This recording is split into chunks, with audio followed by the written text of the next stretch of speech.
Hey there, it's Tim Peirce with the Peirce Group at Keller Williams Realty.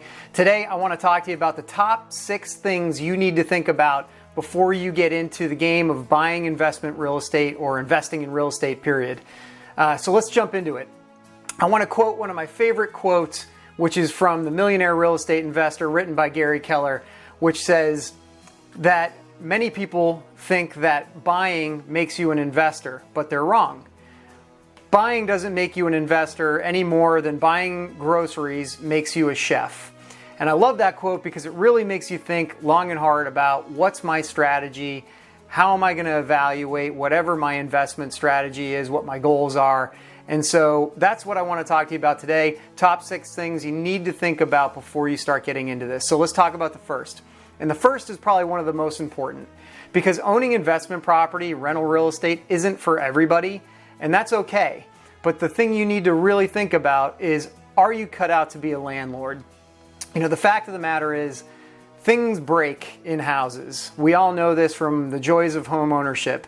A heating and air unit goes down, a broken commode, and they typically happen at some really inconvenient times. You might be having dinner with your family and you get that phone call that you've got a leak in a roof or a broken heating and air unit.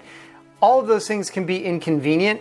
But those inconveniences are really minor when you compare them to what the long-term benefits of owning real estate are. But you really need to ask yourself, are you cut out to be a landlord? Are you okay with being the person that's going to screen tenants or meet tenants at a property after they've been screened?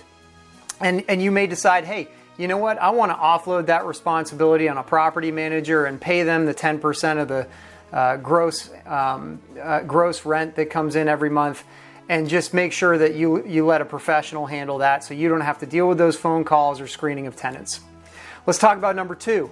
Number 2 is begin with the end in mind, which is have a strategy. Know what your investment goals are and what types of returns you're looking for. And then that way, when you're actually evaluating each individual investment, you can determine whether or not it meets your goals or not. And it makes it a really clear choice. Number 3 is you got to know the market. And if you know the market, it's going to help you to identify value very quickly. And by value, I mean, what is the actual real estate worth? And then what are rental rates?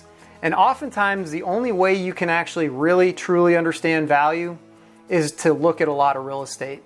You're going to have to get out there and study it and know the market, know what's changing in the markets that you're looking in, know what the school systems are like. All of those things play a big factor in terms of how successful you'll be with your rentals.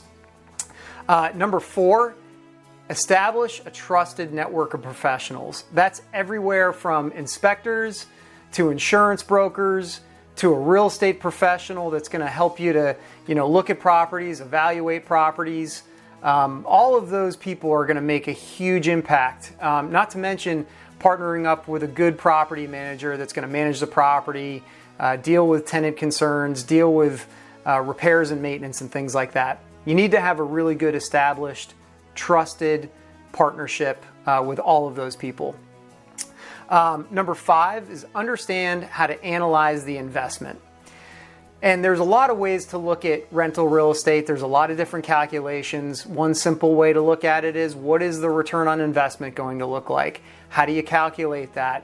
What type of investment is going to be acceptable to you based on what your investment goals are? So that's number 5. Number 6, and this is one thing that I see a lot of people don't think about when they get into buying an investment property. You got to build a rainy day fund, and you should do it from the very beginning.